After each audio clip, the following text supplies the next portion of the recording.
తిరుమల శ్రీవారి లడ్డూ ప్రసాదాల తయారీకి కల్తీ నెయ్యి సరఫరా చేశారు అన్న ఆరోపణలపై సుప్రీంకోర్టు నియమించిన ప్రత్యేక దర్యాప్తు బృందం ఎట్టకేలకు విచారణ మొదలుపెట్టింది.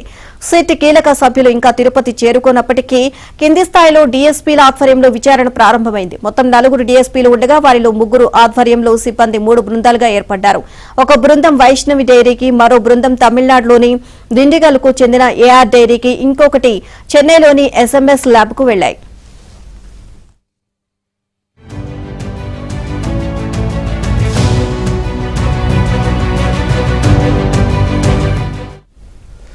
టీటీడీకి కల్తీ నెయ్యి సరఫరా చేసినట్లు ఆరోపణలు ఎదుర్కొంటున్న ఏఆర్ డైరీ తాము పంపిన నెయ్యి నాణ్యమైనదిగా పేర్కొంటూ ఎస్ఎంఎస్ ల్యాబ్ జారీ చేసిన సర్టిఫికెట్ను సమర్పించడంతో సిట్ బృందం దానిపై దృష్టి సారించింది.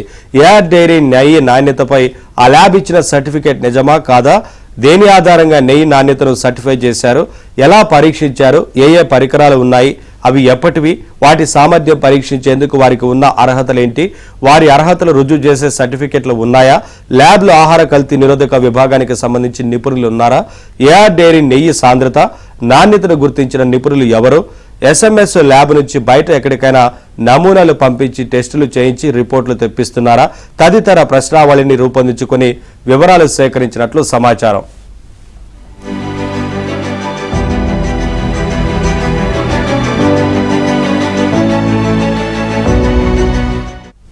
ఏఆర్ డైరీ నెయ్యి నాణ్యతను పరీక్షించి సర్టిఫికేట్ జారీ చేసిన ల్యాబ్ నిపుణుల వివరాలు, చిరునామాలతో సహా సేకరించినట్లు తెలుస్తుంది. సిట్ కీలక అధికారులు రంగప్రవేశం చేశాక దీనిపై సంబంధిత నిపుణులను లోతుగా ప్రశ్నించే అవకాశం ఉంది. అధికారుల బృందాల్లో ఒకటి వైష్ణవి డైరీలో, మరొకటి దిండిగల్లోని ఏఆర్ డైరీలో తనిఖీలు చేపట్టాయి. ఈ 2 డైరీల సామర్థ్యంపై ప్రధానంగా దృష్టి కేంద్రీకరించాయి.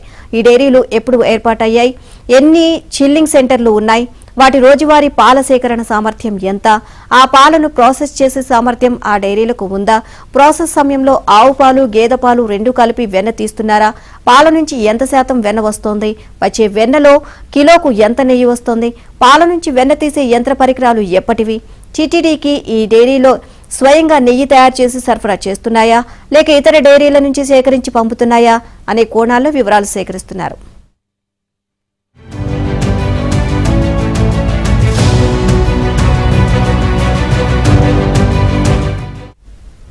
టీటీడీకి నెయ్యి సరఫరా చేసే సామర్థ్యం వైష్ణవి డైరీకి లేదని సిట్ బృందం ప్రాథమిక పరిశీలనలో వెల్లడైనట్లు తెలిసింది. 2 డైరీల రికార్డులు పరిశీలించి అవసరమైన పత్రాలను విచారణ నిమిత్తం స్వాధీనం చేసుకున్నట్లు సమాచారం. ఏఆర్ డైరీలోని సుమారు 13 గంటల పాటు తనిఖీలు కొనసాగాయి. ఈ సోదాల్లో తిరుపతికి చెందిన 11 మంది అధికారులు పాల్గొన్నారు.